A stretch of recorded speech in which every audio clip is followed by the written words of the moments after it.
Hello, everybody, and welcome to yet another episode of the Level Up podcast brought to you by 220 Publishing. I am so excited to be with you. I am one of your guests, Jamie Gill, and here with my forever homegirl, Stephanie Reynolds. Hey, Steph, how you doing today, my friend? Hey, Jay.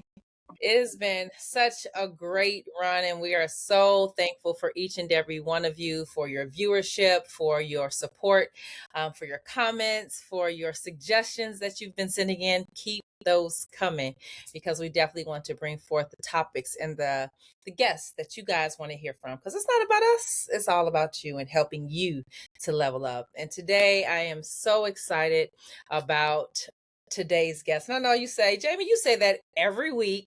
Well, it's true because we know great people. But this is a person that originally I was a fan of and had an opportunity to become a friend of. And just being able to meet this woman in person and just to hear her story and her passion has been something that has been absolutely so motivating to me. And to know that the things that I was a fan about, that I can continue to be a fan about because it is authentic, it is real, and it is genuine. And so, without further ado, Steph, why don't you tell the people who we got today?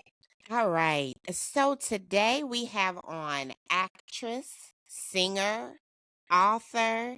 She was in Mo Better Blues alongside Denzel Washington, the Denzel, and The, the Wesley Snipes. the, She has been in other movies, One False Move. She has been in Turning Point, 72 Hours. So she is a bona fide movie star. She is a singer, she is an author, she's a friend to 220, and we're really excited to have her on. So, Miss Cynda Williams, welcome to Level Up. Thank you. Thank you so much for having me. It's wonderful to see you all. It's been a very long time, and it's great to see you happy and well and doing your thing. yeah, we're trying to, girl. Hmm. I am so happy to have you on this show because this show is about not only bringing forth authors and business owners, but it's about helping to share our stories so people can fall in love with their own stories, as well as to be able to find the courage to share their story with the world. One of the many things that I absolutely admire about you is your ability to evolve with time. And so the first question that I want to ask you is, what is the hardest hat that you wear? Actress, author, producer, or mom? What's the hardest hat? The most challenging, definitely by far, is mom. Mhm. Because my heart is caught up there. Mhm. It's an emotional connection. She's my favorite person in the world. She's my only child, and so when you're a parent of an individual that's independent and knows who they are, especially when they become an adult, they can hurt your feelings.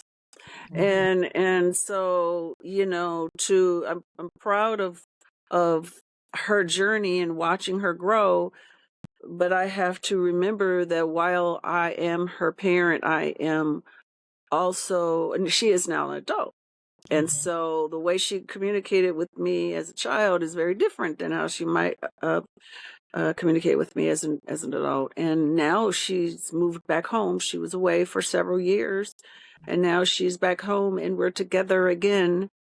And it's a totally different experience. Two women in a household as opposed to a woman and a young girl. Mhm. So I would say because of the emotional connection, that's the most difficult because you know, you just gotta love.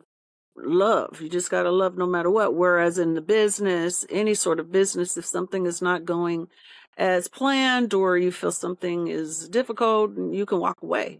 I Yeah, can't ever walk away from my kid, you right. know. That's very true. Hmm.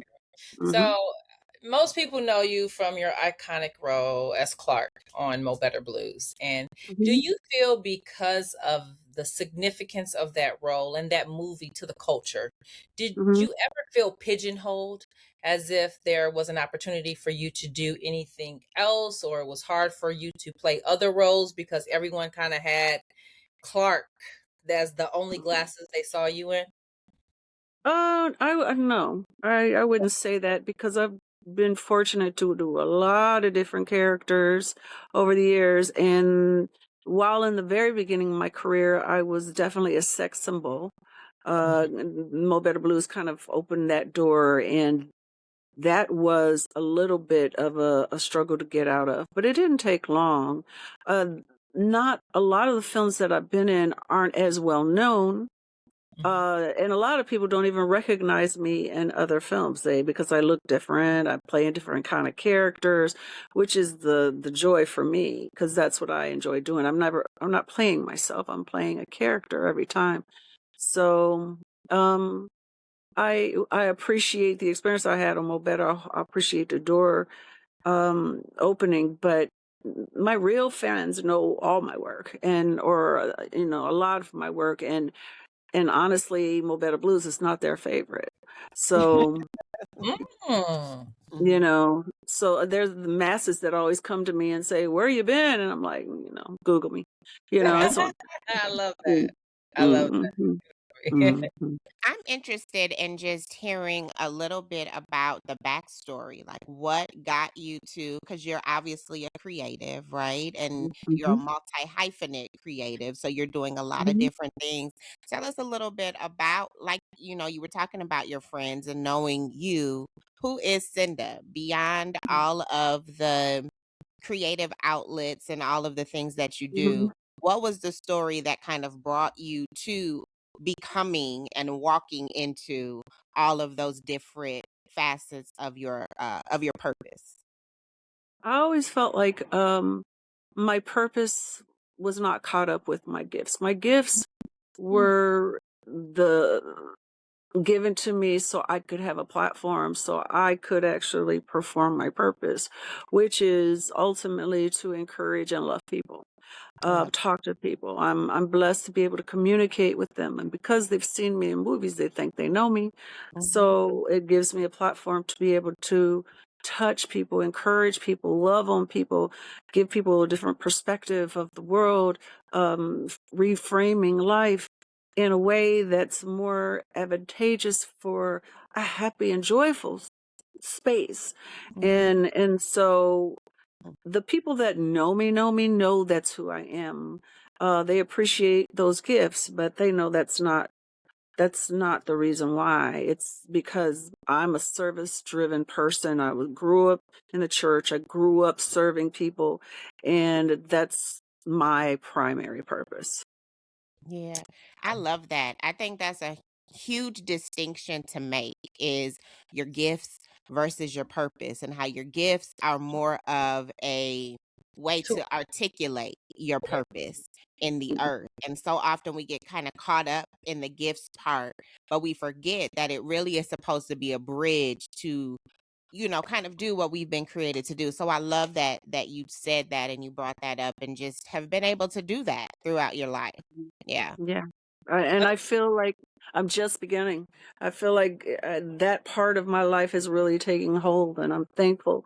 I'm thankful for the movies I do and all that kind of stuff. I'm thankful, but finally see the light that I'm moving towards, and that's doing what you guys are doing on your show, and Mhm. what you've done with your writing is connecting to people and giving them hope. Love it. And that's a great segue because I had an opportunity to be at one of your book signings, the Pink Mhm. Panty Confessions. I love the title of that book because it sounds so risque, right? Like, ooh, Pink Panty Mhm. Confessions. What in the world is that? But it's an inside look to the real person, right? But that Mhm. beyond the screen, that's beyond even the book. Mhm.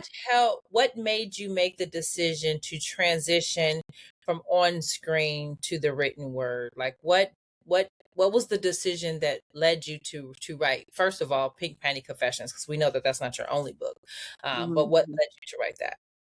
The honestly, I was pulled into it, kicking and screaming. When I decided to leave Los Angeles and raise my daughter, I knew I had to do something, and I thought I was going to be an actress in Chicago, but those doors didn't open for me there. And I literally kept hearing an inner voice telling me to write. And so I started blogging. and it was Glenn Murray, who That man who keeps coming up on this show. I know, right? yeah, he was reading my blogs, and he said, "You need to write this. You need to put this in a book." And he was the one that encouraged me to take my blogs, expand upon them, and create the book. I've been writing screenplays for many, many years, but a book I had never done. So I give him credit for encouraging me to do that, along with the spirit that was screaming inside my head. Maybe you or both of them, maybe one of them, I but not know.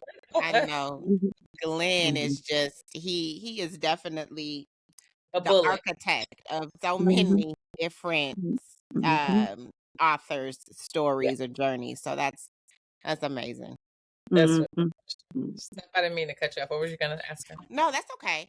I wanted to hear a little bit about Pink Panty Confessions because mhm, you brought this book came out like when I was just coming into 220. So I was mhm, not as actually I think it had already been published and you were working with one of the previous project managers, and so I was more on the back end, just you were kind of one of the authors that they were using to teach me how to do the project management. So I didn't get a lot of interaction, but this book was one of those books that everybody was always talking about. And Glenn was always bringing up Cynda, Cynda, Cynda, Cynda, Cynda.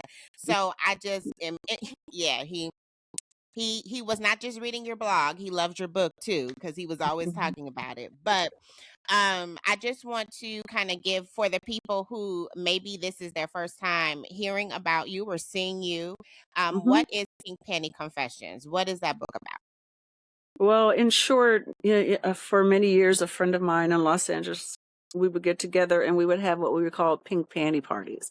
Mhm. And basically what it was catch up parties. We hadn't seen each other for a time, and we would come together and we would drink these little icy drinks, which with vodka and pink lemonade. And we would just talk, and it would always end up to be a healing session for us. Mhm. And so that's why I named it that, because that's when I came up with the idea of the brand, period.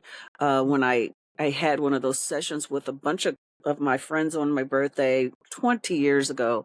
And it was a pink panty party, I called it. And they were like, Pink Panty Confessions, because we all just shared our hearts. And I wanted it at first to be like a chicken soup for the soul, for Hmm. other people to write for my book. But Mhm. I couldn't at the time. People just saw an actress. They didn't trust me. So I decided, okay, since I can't get other people to share their stories, I'll share my own. And it's not in a chronologically written format. It's more, essays and insights and poetry, kind of jumping around my life, but it's a very honest conversation about some of the things that have made me the person that I've become. And so it one of my favorite compliments was, "Oh my gosh, I saw myself in what you wrote." Mhm. It really helped me because I thought I was alone, you know. So that it helped people that way, I was very thankful. Mm.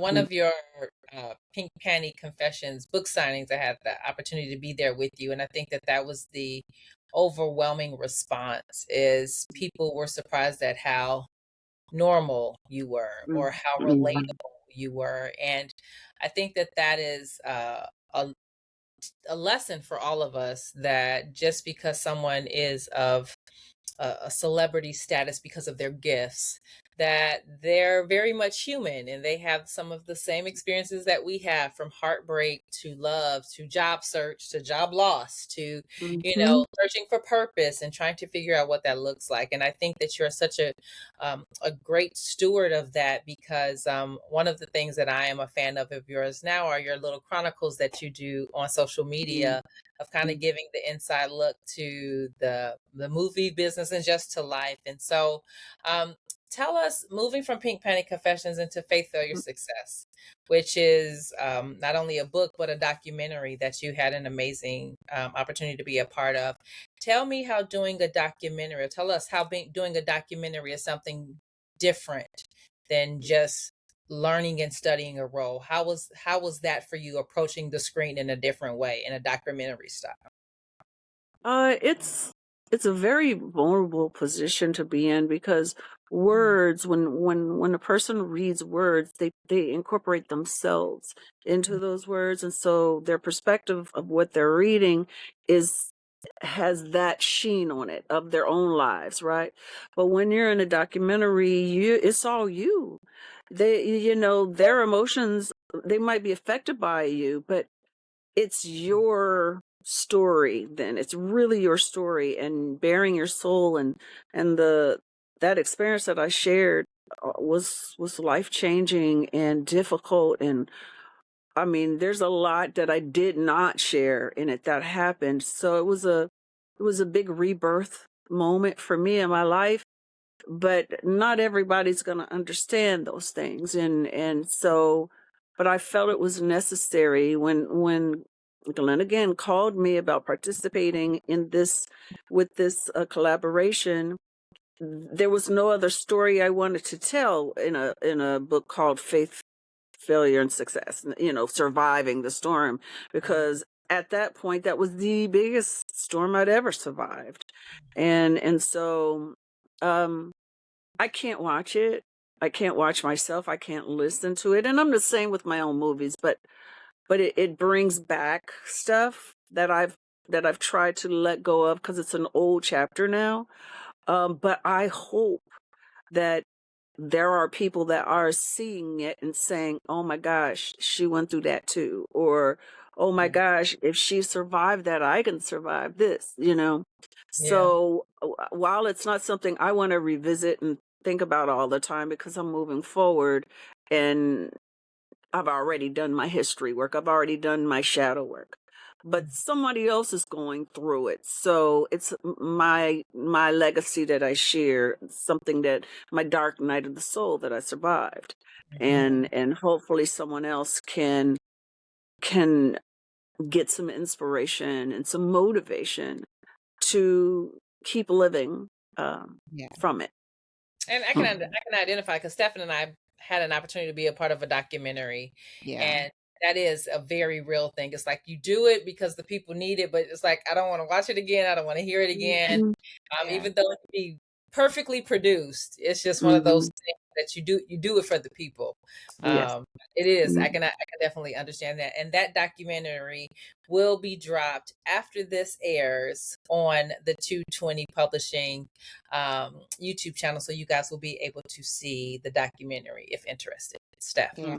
That faith, failure, success, surviving the storm, because I had the pleasure, the opportunity of being able to project manage that book and reading it, because I edit a lot of the books, I read a lot of the books, and you always get a certain level of connection to it because you feel like you're reading someone's heart. But that book in particular was probably one of the most heavy, but at the same time, it was Right. just it was such a good book because you also saw the strength. So the stories were heart-wrenching, right? Because you're just Mhm. like, "Oh my goodness." You could feel the pain. You went there with the different ladies as they were sharing their stories, and some of the stories get really like they're Yeah. they're deep Yeah. stories. They They're Yeah. detailed. you Yeah. know, but what I love about it is that it's not a book about victimization.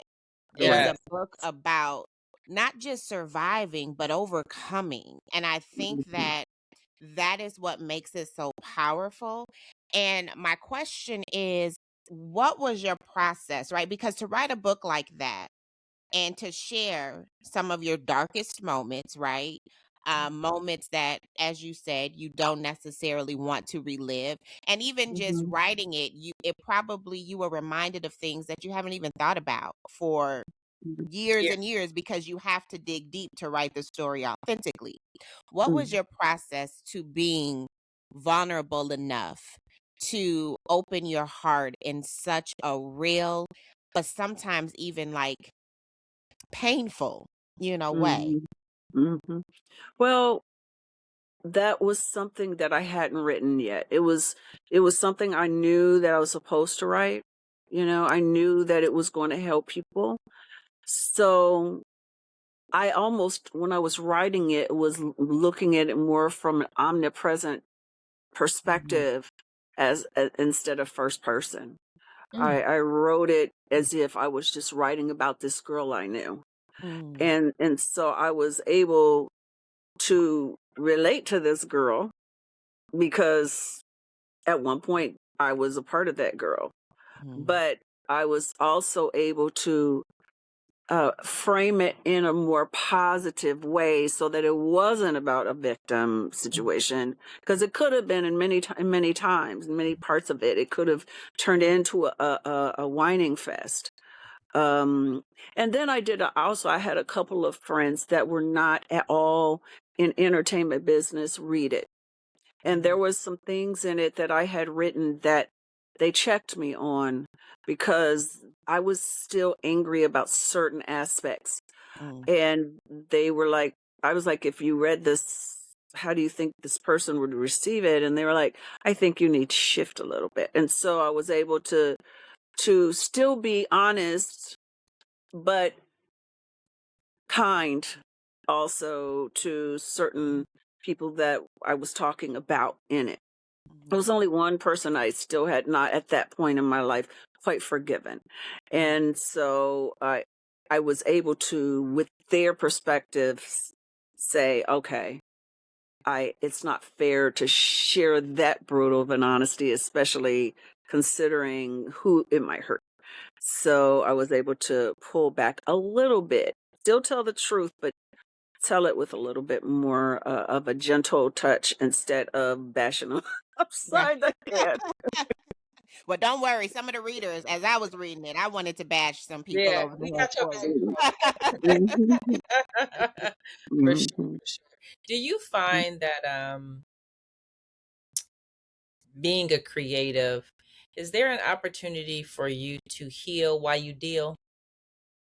That's literally the reason why I started doing it. You know, when I was a young child, I had a lot of molestation and really pretty crappy, horrible things happen, like so many of us do.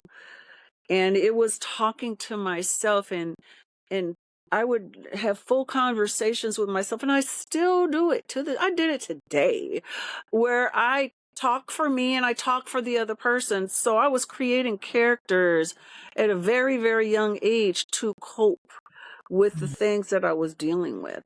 So for me, I don't think that works for everybody, but for me, it's been a therapeutic exercise since I was 4 years old. I've oh, been self healing years and years and years just by talking to myself.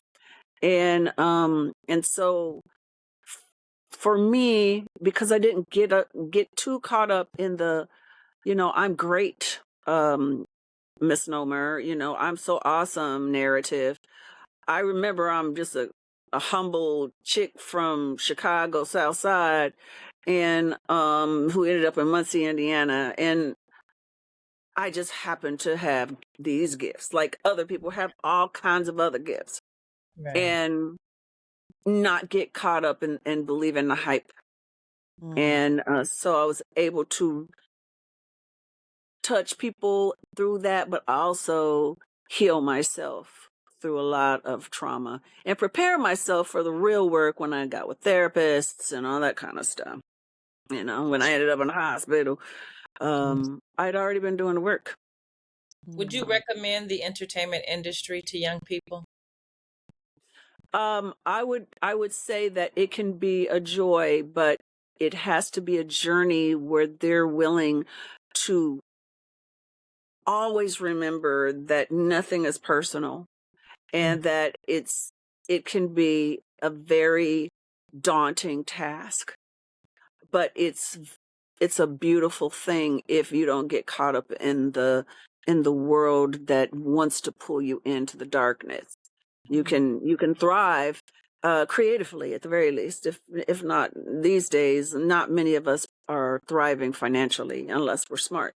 And there are ways to do it, but it's not like it used to be. yeah. You know what? As you're talking, there is such a humility that you have. Mhm. and such a just like down to earth. Listen, this is what I do, but it's not who I am. And so even, with Jamie's point, about, or Jamie's question about whether or not young people should get into it, how important is it just kind of knowing who you are, and how has that kind of evolved for you?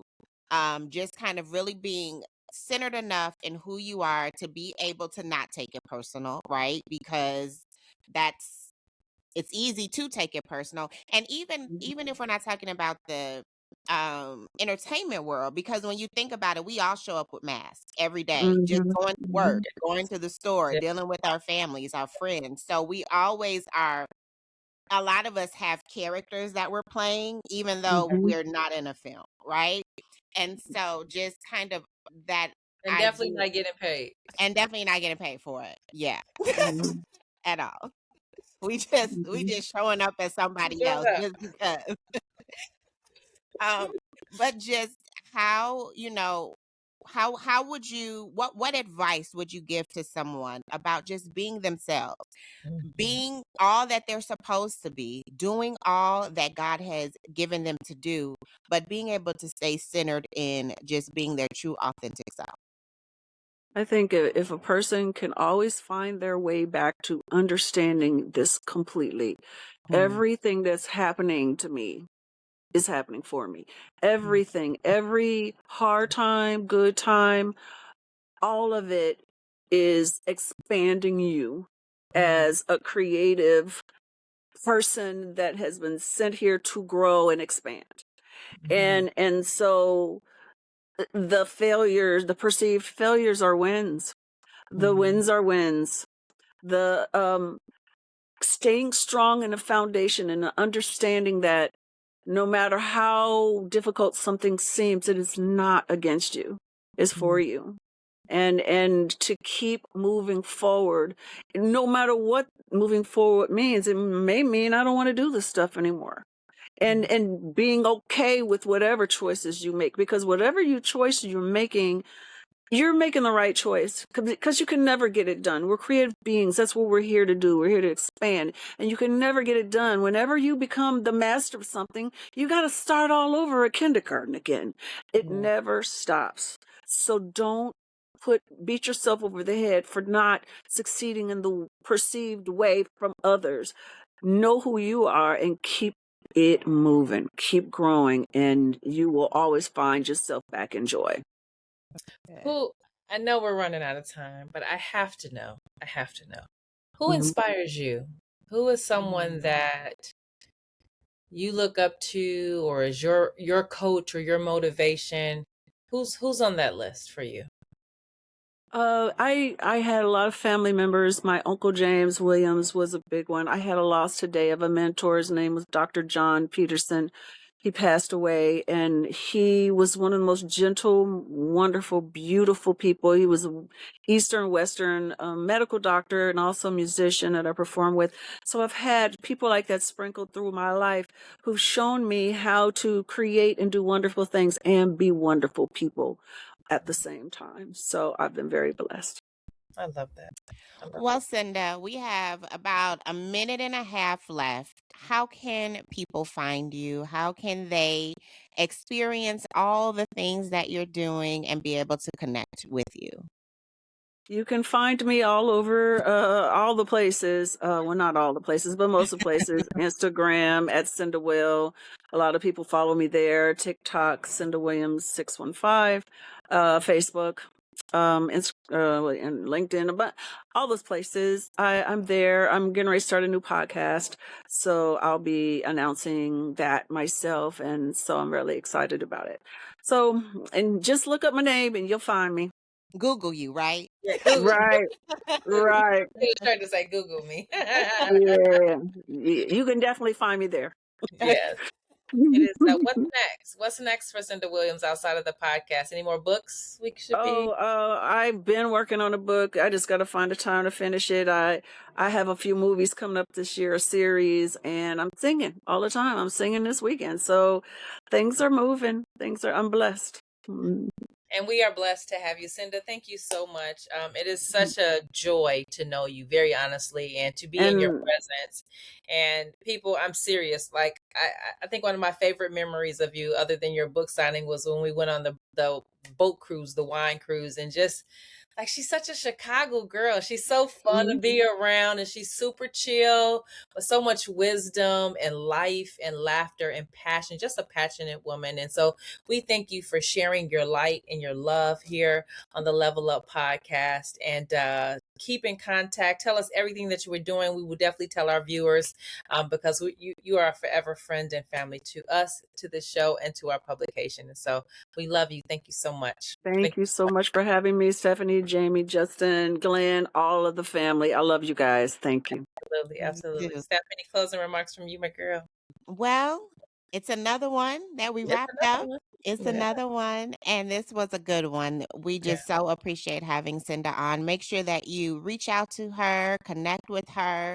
Also, Pink Panty Confessions and Faith, Failure, Success, Surviving the Storm. Both books can be found on Amazon. So go out, support, get those books. They're also on pretty much all of the big online retailers that sell books. So you can find her anywhere.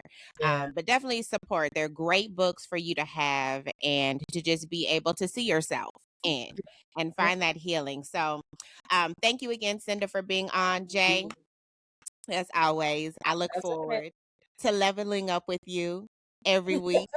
Every Yes. week.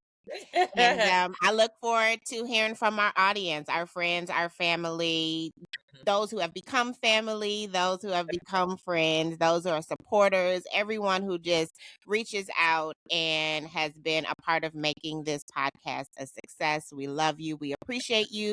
Keep reaching out, keep connecting, and keep leveling up.